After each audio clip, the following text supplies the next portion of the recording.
The moment they stood in front of me, side by side, the air felt too heavy to breathe, as if my life had been reduced to a single impossible decision. One was the woman who had believed in my potential when no one else at work did. The person who signed my paychecks and pushed me harder than I thought I could endure. The other was the woman who knew my fears, my childhood scars, and the quiet dreams I never said out loud. When they told me I could only choose one, my heart didn't race in panic. It slowed, painfully, as if time itself was waiting to see whether I would break or become someone new.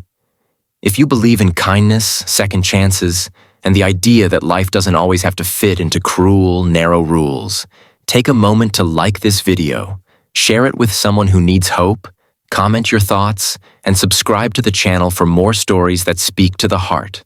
My name is Aaron Mitchell, and this all happened in a small but fast-growing city in the United States, where ambition and quiet dreams often collide. I had grown up believing that if you worked hard enough and loved honestly enough, life would eventually reward you with peace. I didn't know then how wrong and how right that belief would turn out to be. I worked as a project analyst for a regional construction firm, a job I had landed after years of rejection letters and temporary contracts. My boss, Rebecca Turner, was known throughout the company as sharp, demanding, and unyielding. People whispered that if you survived working under her, you could survive anything. What they didn't know was that beneath her polished professionalism was a woman who saw people clearly, sometimes more clearly than they saw themselves. At the same time, my personal life was anchored by Hannah Cole, my girlfriend of 4 years. We met in college, two broke students sharing vending machine dinners and dreaming about futures we were too young to fully understand. Hannah was warmth and laughter, the kind of person who remembered birthdays and small details, the kind who believed love was built in ordinary moments rather than grand gestures. She stood by me through joblessness, self-doubt, and the long nights when I questioned my worth. To me, she was home. For a long time, my world stayed separate. Work was pressure and performance, while home was comfort and familiarity. But as my responsibilities grew, so did the overlap between the two. Late nights at the office became normal. Rebecca trusted me with projects that were supposed to go to senior staff. She challenged my ideas, then defended them in board meetings. I started seeing a side of her that wasn't visible to others, a quiet respect, a belief that potential mattered more than titles. I didn't realize how much her approval meant to me until I noticed how deeply her disappointment could cut. Hannah noticed the changes before I did. She noticed how I checked emails during dinner, how my mind seemed elsewhere even when I was sitting right beside her. She didn't accuse or demand. She waited, hoping I would notice the distance growing between us. I was so focused on proving myself at work that I convinced myself everything else could wait. I told myself it was temporary, that once I reached stability, everything would fall back into place. The breaking point came during a company retreat held at a quiet lodge surrounded by fields and trees. It was meant to be a weekend of strategy and bonding, but it turned into something else entirely. Rebecca and I ended up working late on a proposal that could determine the future of the company.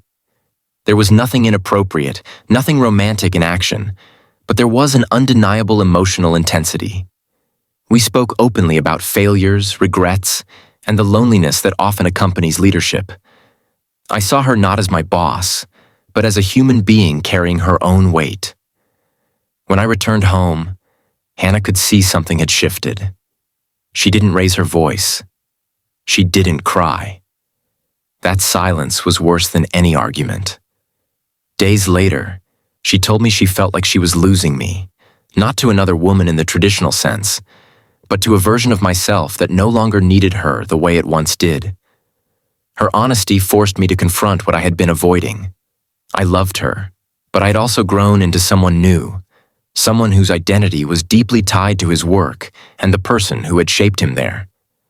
The situation escalated when Rebecca offered me a promotion that would require relocation and total commitment. It was the opportunity of a lifetime, but it came with unspoken expectations. Total focus. No distractions. When Hannah learned about it, she felt erased from the future I was building. She asked me to choose, not out of selfishness, but out of fear of becoming invisible in my life. What I didn't expect was for Rebecca to also draw a line. She believed in loyalty, in clarity. She told me that divided focus could destroy both careers and relationships.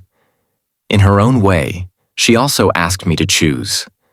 Not between two women romantically, but between two paths, two identities.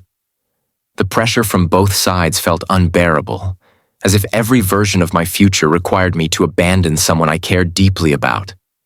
I spent nights unable to sleep, replaying every memory, every sacrifice both women had made for me. I realized something important during those sleepless hours. Both of them wanted me to choose because both of them were afraid of being hurt. Hannah feared being left behind.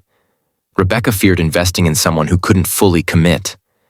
And I feared becoming the kind of man who solved problems by running away from complexity. The day everything came to a head, we stood together in a quiet space, tension thick and unspoken. They expected an answer that fit the rules they understood. Instead, something inside me shifted.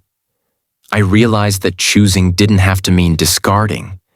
It didn't have to mean betrayal. It could mean redefining boundaries, being honest about limitations, and respecting everyone involved, including myself. I explained that my love for Hannah wasn't diminished by my ambition, and my dedication to my career didn't require emotional emptiness. I acknowledged my mistakes, the neglect, the silence. I took responsibility for the pain I had caused. I also made it clear that I wouldn't live a life built on ultimatums and fear. I chose honesty over convenience, integration over division. The aftermath wasn't easy. Hannah needed time to trust again. Rebecca needed reassurance that professionalism and focus would remain intact. I set clearer boundaries at work, learned to say no, learned that overworking wasn't the same as being valuable. At home, I relearned how to be present, how to listen without distraction, how to show love in ways that mattered. Slowly, things began to change. Hannah and I found a new rhythm, one built on mutual respect rather than sacrifice.